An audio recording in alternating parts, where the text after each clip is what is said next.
All right, everybody, welcome back to Digital Marketers Content Marketing Certification. And in this step, we're going to be looking at the content types at the top of the funnel. So if we go back to our content lifecycle, you can see that in the middle is where you're going to find the different content types that we recommend at the top of the funnel. So those top of funnel content types are blogs. Okay, blogs are a very almost any business can benefit at the top of the funnel through the use of a blog and social media updates. These are kind of the top of funnel content types that are ubiquitous across all different niches and verticals. But then you have things like infographics, photographs, digital magazines and books, podcasts, audio, podcasts, video, right? Microsites, print magazines and newsletters, primary research. These are the kinds of things that we recommend at the top of the funnel to raise awareness about solutions, about the products and services that you provide. All right, so let's take a look at each one of these in turn. So you talk about blogs. Now here's an example over here of, Whole Foods using a blog to raise awareness, right? So that they sell high quality, organic, locally grown type foods, all right? And they want to use their content to make you aware of the fact that Whole Foods provides this kind of solution. So you can see here this piece of content here called 7 Sensational Spring Side Dishes. All right, and they are showing you a recipe, and of course at the same time sort of alluding to the fact that, hey, we sell all the things in here. We sell the carrots and the peas and the bacon and all of those things, and here's how to put them together to create a solution for you, which is a nutritious, organic food experience, right? Now over here at Digital Marketer, we've got our blog that's talking about how to choose the right traffic source for your market. So in this particular blog, we're trying to make people aware that we know how to drive traffic. We know how to run a digital strategy. And so we publish content that is making people aware of our solutions and maybe even making them aware of problems that they didn't know that they had in their business. All right, so social media updates are, in the same vein. They're trying to raise awareness for problems and solutions, products and services that you offer. Airbnb here on the left, you can see a tweet here about 10 perfect Paris food experiences. Airbnb is in the travel space, so they want people to be aware that they have a solution available in the travel space.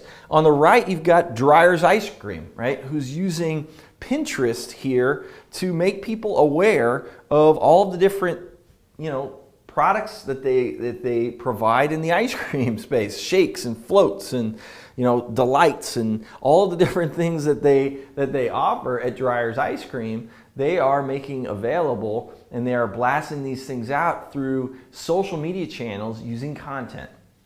Now, let's talk a little bit about a sort of high-level understanding of something that I call the home base and the outpost strategy.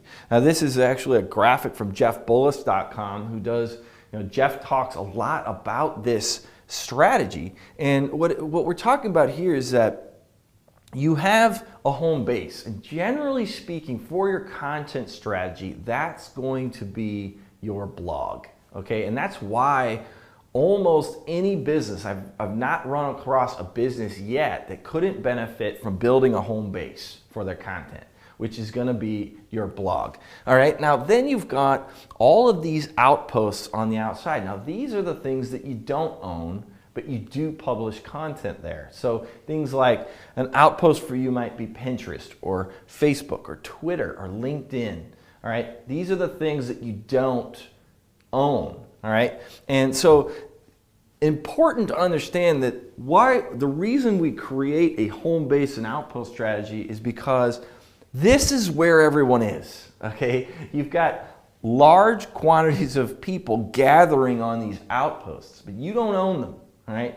but you've got to go out and post your content here, and then you're looking to drive people back into your home base out of these properties. All right, so these are your social media outposts. This is your home base. And from a content strategy standpoint, you need both. All right, you need a home base where you've got your blog, and you need a set of outposts where all of the people are hanging out so that you can pull them back into your content on your home base. All right, so let's talk a little bit about another content type at the top of the funnel, which is infographics. All right, so you got a couple of examples here. You've seen these before. You know, this is an infographic that was done by Salesforce.com that's just talking about marketers and how they're part artists and part scientists. It's just an interesting way to display content that's educational for their market, right? And keep themselves in front of their market, keep their solutions in front of their market. You know, Salesforce has solutions in the marketing, in the area of marketing, and so they create an infographic that shows top of funnel awareness about, you know, marketing in general, and then it's, oh, by the way, you know, Salesforce has products in the marketing space. You know what you've got here, you've got another infographic here from After Builders Cleaning, right? So what is the anatomy of the perfect cleaner, right? And he's social and they like him because he shows up on time. And it's just an interesting way for them at the top of the funnel to say, hey, we do cleaning services and here's what you're looking for in a good cleaner.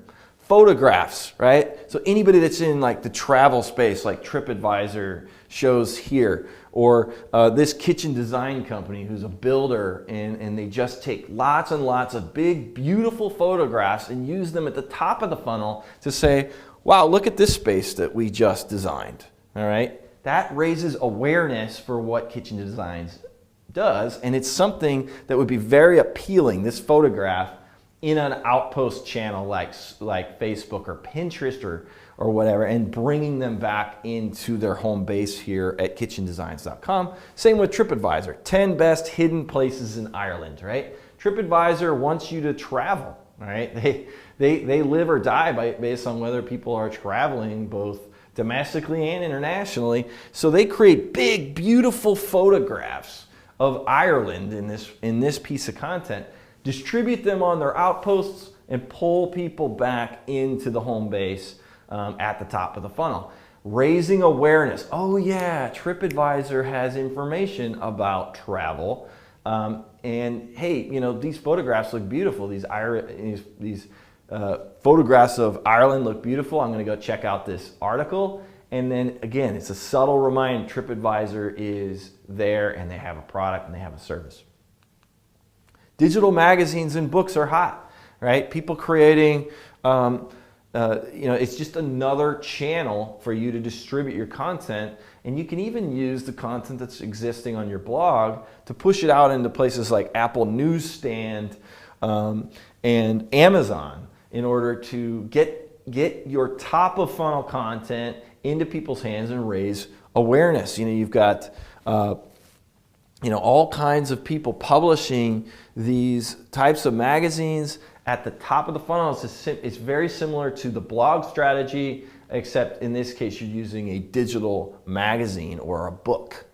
All right, so another type of content that you might use at the top of the funnel is a podcast. Again, this is just a way of packaging your content in a different way through audio and distributing it in a different way through things like iTunes, right? So that people can grab your content in another capacity. So, you know, if you're creating this podcast about real estate success, right, it might raise awareness, and it will raise awareness if you do it properly, as to what services and products that you provide around the real estate market. So audio podcasts, you also could do video podcasts, like in the upper left-hand corner, you've got Jay Baer, who's kind of a social media guru, but he also runs an agency, right? He has an agency that does social media for large brands, and he uses audio or video podcasting in order for you to understand that he's an expert about video podcast, or he's an expert about marketing,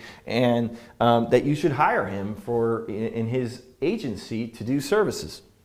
And you got Samsung over here, a large brand, just showing you all the different fancy products and services and solutions that they have available at the top of the funnel, right? I need this product or solution. I might find these videos very useful from Samsung to become aware of what that company provides. You know, microsites are another top of funnel content. Essentially, you're looking at building a blog about a specific topic and then putting it on another domain, all right? Something completely different. Now, Cordell has done this. We looked at this one earlier on in the certification. This is dadsdivorce.com, and it's a service provided by Cordell & Cordell, but it's actually on a different site than their main website. It's a separate published microsite that's there to just raise awareness for the solutions that Cordell & Cordell provide. Print magazines and newsletters, you know, if you've got the, you could go digital and that's going to be much cheaper, but a lot of brands are going print, right, with their content strategy at the top of the funnel. So things like Lego Magazine is there to create content. There's lots of cartoons and things in there of people using, you know, the Legos are actually animated, right, in the cartoons, and then the child reads it and they say, I gotta have those Legos. The furrow is something that's been around for over 100 years, and it's published by John Deere, and just making people aware of the fact that John Deere is in the farming and agriculture business, right? And so the Furrow is a it's a high quality magazine printed. It looks like anything else that's published and available on the rack in the newsstand, and yet it's really published by an actual corporation that has a business model behind it. Morningstar has the Fund Investor. They have tons of these types of publications that they send out. And of course, you know, they sell a service around, the stock market.